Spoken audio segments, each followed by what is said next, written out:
Women with Ma taking a walk in the sun on a cold winter's day of Vindhyachal, on the top of the hill of Vindhyachal, which was an ancient sacred place some 50 miles from Benares.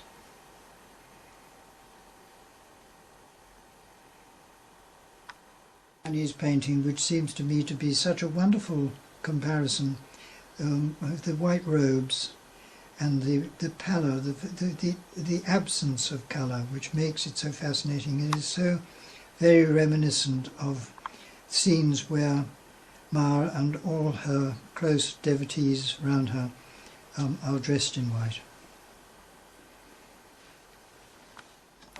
And the painting is by Rembrandt, and it's the return of the prodigal son into the welcoming arms of his father after he's led a dissolute life. It's a famous biblical story. I always think of this as very much like the paintings of Christ in the Garden of Gethsemane after the crucifixion, and he meets with Mary Magdalene in the garden.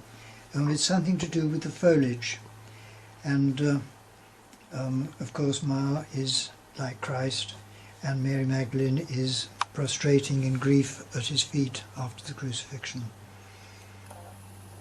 And he says, "Touch me not, for I have yet to ascend unto my Father." And it's the connection with the garden that gives it that quality. And I know that a priest saw this, a Christian priest saw it.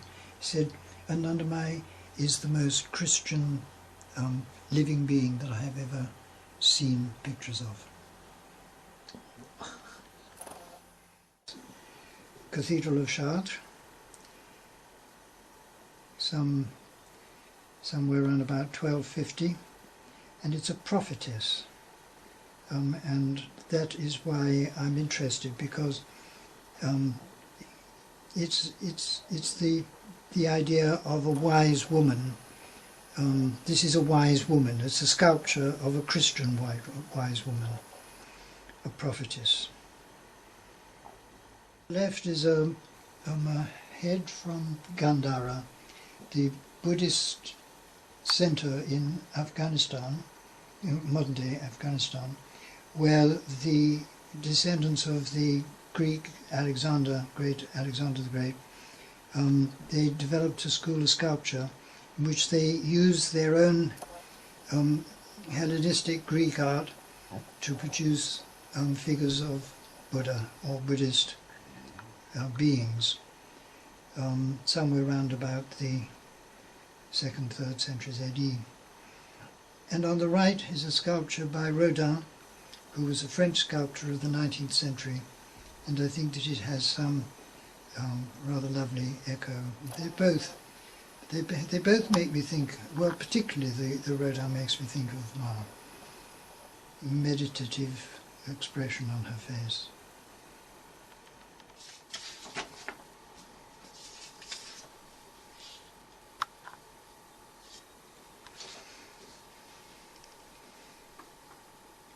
There's also on the left is a Rodin sculpture, the Praying Hands, and it's called the Cathedral.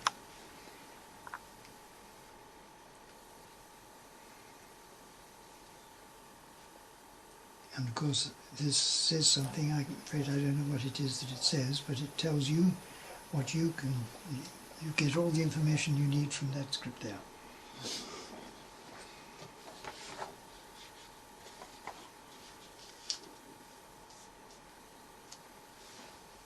Ma's hands.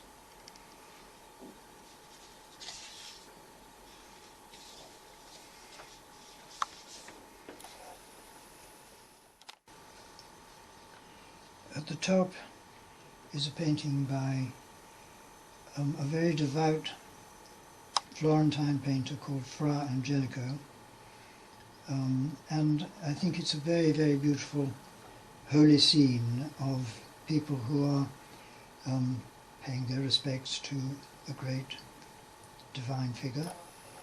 And here we are in the ashram in Benares, with the children very sweet in the background, 2 little children, and this nice, quiet conversation is going on.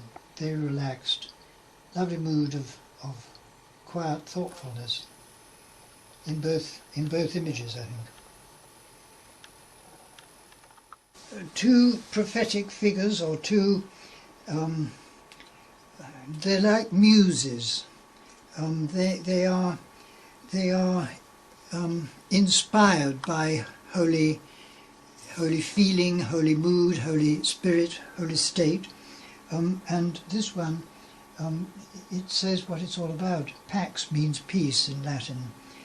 It's a figure that embodies peace, peacefulness. And the one on the right is a Maenad who is in a state of divine trance, a trance dance.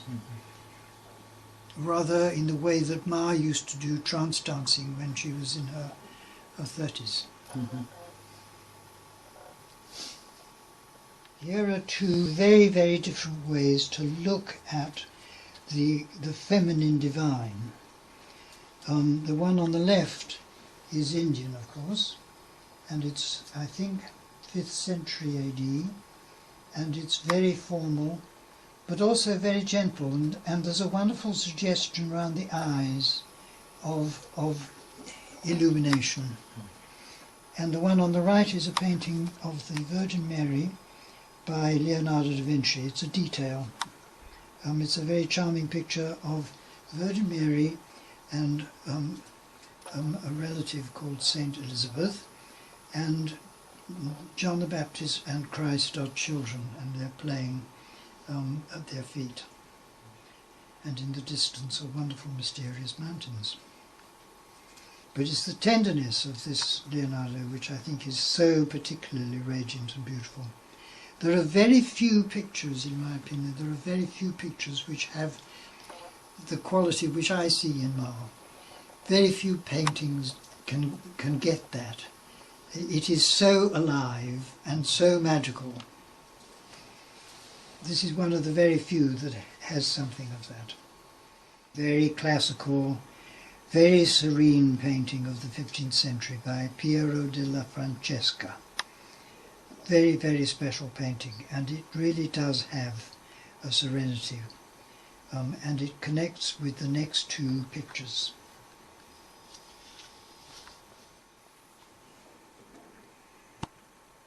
In a way, there's nothing to say here. There is such a parallel, such a close affinity, and of course the quality which is remarkable in them all is the rapt attention to a focus, and of course the focus in the photograph of Ma is Ma herself. But if you look at this line of heads, and then look at them bunched together in the other three paintings that are all 15th century Italian paintings, frescoes, and I really do think that there is a wonderful affinity between them, which makes one realize that in the domain of feeling, that religions are one, and one of the best ways to bridge the gap of difference between one faith and another is through the quality of feeling, and especially amongst young people. The young people are universally are universal in their loveliness. Yes. Have two of them together.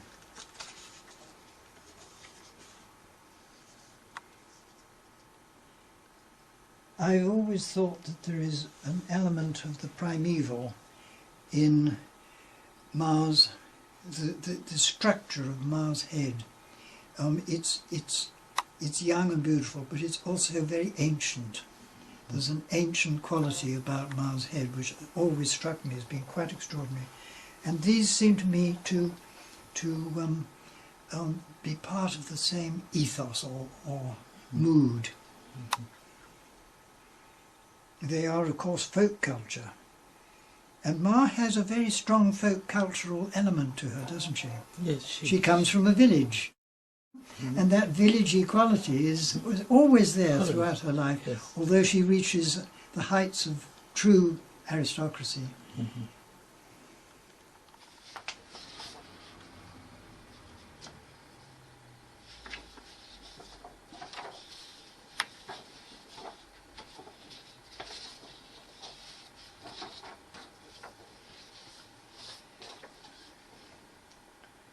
This is Ma consulting with her close devotees about some matter.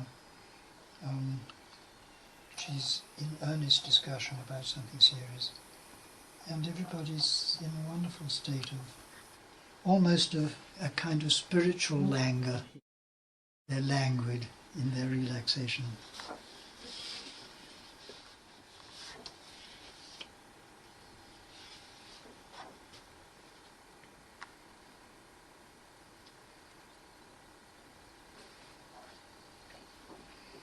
But of course one can equally say, well, it's Kuan Yin also.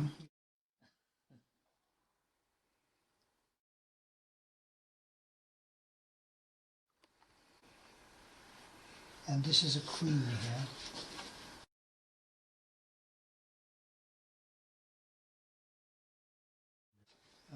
Which was built all the way around the building. You could go all the way around it.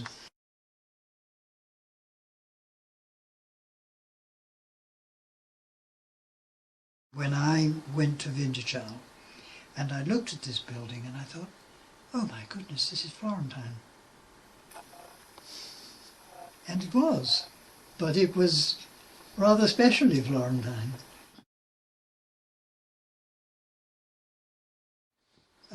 Here it's celebratory and joyous, but joyous in a kind of very, this is an evening sun scene, isn't it? And there's a wonderful, wonderful thoughtfulness on Ma's face. This one is a discussion.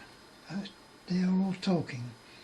And the mixture of orange and white, I think is rather a lovely interplay, which sort of suggests the to and fro of conversation.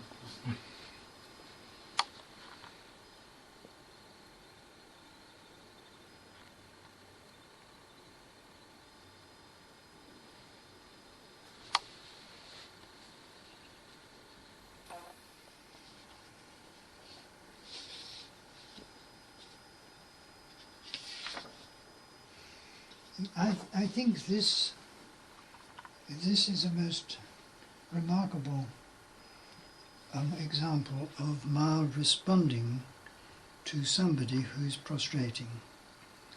She's gathering up into herself the feeling that is being given to her. She's in a very, very exalted state. It's a sort of rapture. Quite amazing. I mean, it's a very special picture in that respect. With a hibiscus in her hair, I always love that. Very fond of hibiscus, and that's the best place for it. It's both with flowers because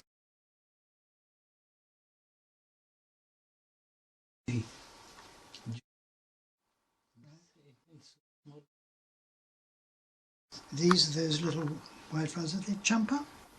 Jasmine. Hibiscus and jasmine. Portrait in a sea of white.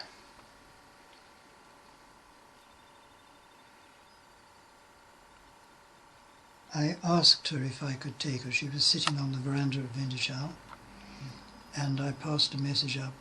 Would it be all right for me to come up and take a serious picture, careful picture with a tripod? And she agreed. And sometimes people would say, why is she not looking at you? And I say, it's because she's looking at me, but my camera is below. Into the camera, she's looking at me.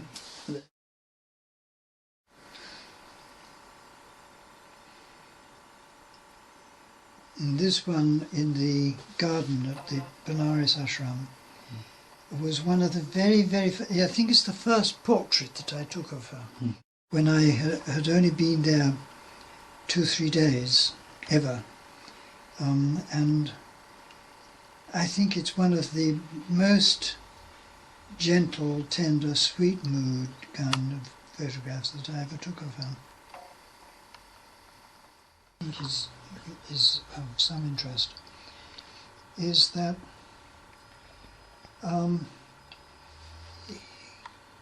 superficially, the first thing one thinks of, she's in a very stern mood. She's actually in a very exalted mood, and if you look very carefully, she's made an arch out of her forehead. Mm-hmm. So it's an amazing contrast between a kind of very high state of elevation, of high spiritual elevation on the one hand, and on the other a kind of compassionate receptivity to those who are around her. And they're both there in the face. And this is what I worked at until I got it right. The hands are deliberately played down because the whole picture rises up to the head. And the actual secret of it is that she's longer in the painting than she is in reality. There's more distance between her head and her hands than it was in reality as I looked at her when she was in this mood. Because I remember she was in the most extraordinary mood that day. And that remained with me indelibly. And in order to get that soaring upward effect in the picture, I have distorted.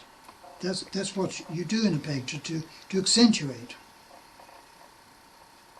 to evoke something which you cannot get from a photograph. Of Vinta Chow. Thompson used to say, you could tell that she was a completely realized woman from the way she walked.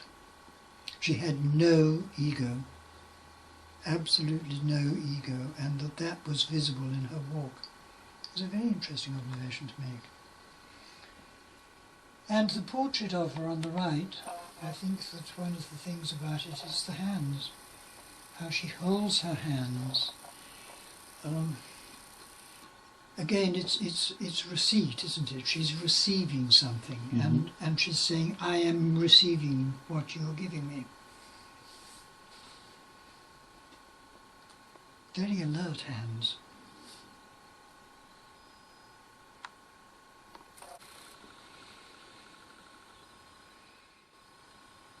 It's the same photograph, the same transparency, but printed in colour and printed in black and white, and with a different composition. Creating, curiously enough, from exactly the same image, creating a different mood in both of them. They both sort of say something different. I can't define what the difference is, but it's there, isn't it?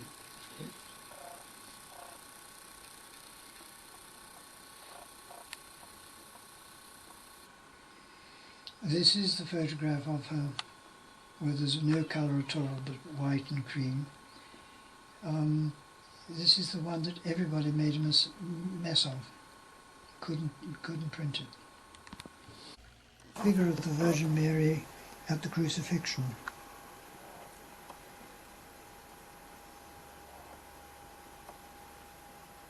So it's very grave. But of course, the hand gesture, the way in which the hand in each is saying something. They're both saying different things, but the hand is being used for a didactic purpose. The painter has made the hand tell something for him, and I as a photographer have caught the hand gesture to go with the expression on her face. She's making a point. And you can see it in the shape of her lips. She's making a point. She's making something. She's being quite emphatic about something, and she's emphasising it with her hand. This is the Delphic Sibyl, and the Delphic Sibyl is the Greek archetype to which Ma relates. The Sibyl is a wise woman, a prophetess, and somebody to whom people go to get advice about major things. The Delphic oracle would be consulted by the commander-in-chief of the army before going into battle with the Persians. And there's a lovely story about Kronos, I think, who goes to the Delphic oracle on the eve of a battle, and he asks the oracle, will there be victory or defeat in the... No, what was the question? There will be a... Yes, there will be a major defeat in the battle, the Delphic oracle says. There will be a major defeat. And he's delighted at this. He goes off and it's he who is defeated. You see, the oracle speaks in a kind of elliptical way to whatever it is that somebody's saying. Advantage.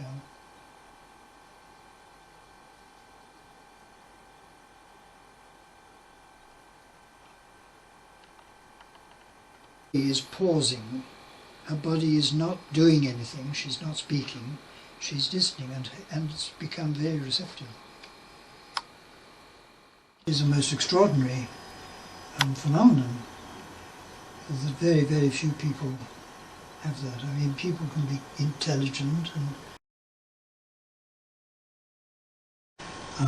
kind and so forth, but this quality of using the body as a way of communicating. I mean, yes, of course, a dancer will do that, but that's a formal use of the body.